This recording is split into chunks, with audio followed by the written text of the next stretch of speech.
Sir, आप लोग जो हड़ताल कर रहे हैं, जो धरना चल रहा है, आप लोग का मुख्य मांग क्या है और क्यों हो रहा है, इसके बारे में थोड़ा विस्तृत बनाएं। हम लोगों का मुख्य मांग है कि हम लोगों का सबसे पहले तो हम लोग संविदा में काम कर रहे हैं, ठीक है। एनएचएम के जो हम लोगों का जिला स्वास्थ्य समिति में जो है उनके लिए तो एफआरएस नहीं दिया गया, ठीक है। जबकि जो हम लोग फील्ड में काम करते हैं, जैसे उनके लिए एफआरएस लागू किया गया है स्टेट के द्वारा, जो कि 9 बजे से शाम को 5 बजे तक दिया गया है। अब बताइए, सर्दियों के मौसम में 5 बजे जो होता है अंधेरा हो जाता है। अब अंधेरा हो जाएगा तो उसमें लेडीज़ भी होती है, तो लेडीज़ कहीं किसी का 10 किलोमीटर है, 8 किलोमीटर है, दूर सेंटर है, आरआई भी करती है।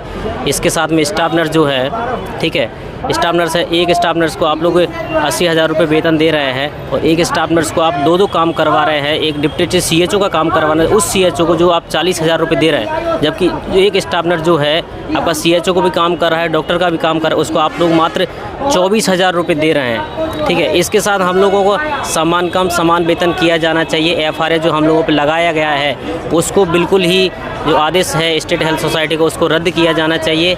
साथ ही हम लोगों को जो मूलभूत सुविधा है, जैसे आवास हुआ। सर, एफआरएस के लिए आप लोग विरोध कर रहे हैं, क्या है और क्यों विरोध कर रहे हैं इसका?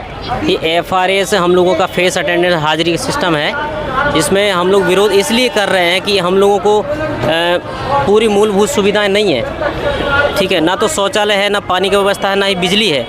कहीं कहीं पे तो ऐसा है कि सेंटर तक नहीं बनाए गए हैं। उसमें आप लोग सीएचओ भी अपॉइंटेड है, एएनएम भी वर्क करती हैं, कुछ महिलाएं भी हैं, ठीक है। अब महिलाएं जो हैं, बताइए उनको खुले में शौच करने कैसे जाएंगी?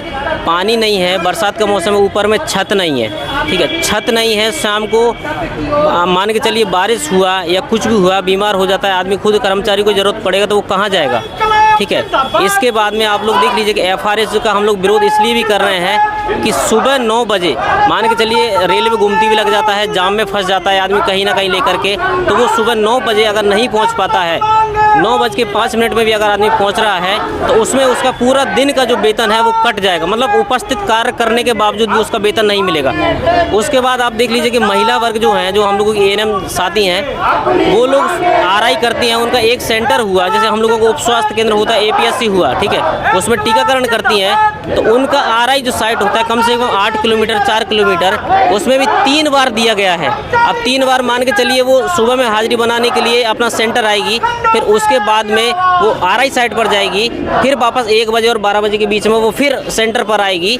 मान के चलिए उस समय में उसको टेम्पू नहीं मिला या कुछ भी साधन नहीं मिला, तो वो अपना हाजिरी तो कटा ही लेगी, ऊपर से काम करने के बाद भी अपना सैलरी कटवा लेगी, ठीक है। उसके बाद फिर 5 बजे उसको आरआई साइट जा करके फिर आरआई साइट से फिर वापस आना है।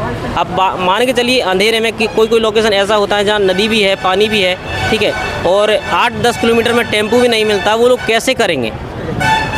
ये 3 बार का जो नियम है, ये कहीं ना कहीं गलत आप लोगों के नज़र में लग रहा है, और सही में ये नियम पूर्णतः ये 2 बार भी चल सकता था, लेकिन 3 बार ये संभव नहीं है। बिल्कुल संभव नहीं है 3 बार, क्योंकि 3 बार आदमी अगर हाजिरी बनाने के चक्कर में रहा तो फिर वर्क कैसे होगा?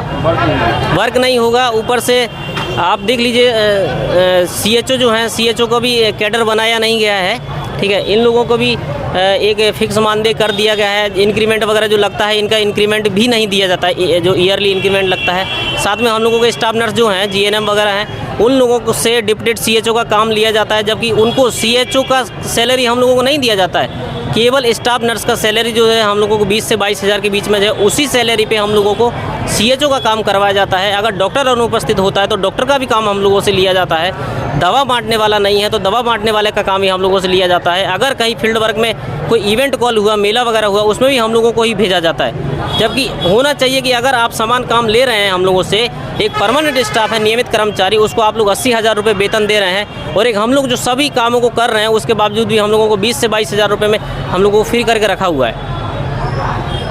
कहीं ना कहीं सरकार की दोहरी नीति देखने को मिल रही है, तो इसके लेके आप सरकार से क्या मांग रखते हैं, इसका क्या होना चाहिए?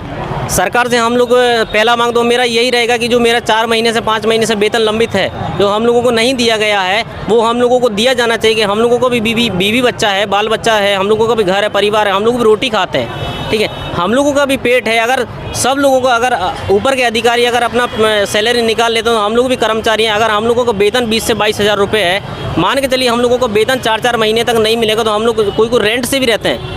हम राजस्थान से हैं तो हम लोग रेंट से भी रहते हैं। मकान मालिक को अगर आप 4 महीने तक किराया नहीं दीजिएगा तो मकान मालिक हमको घर से बाहर निकाल देगा।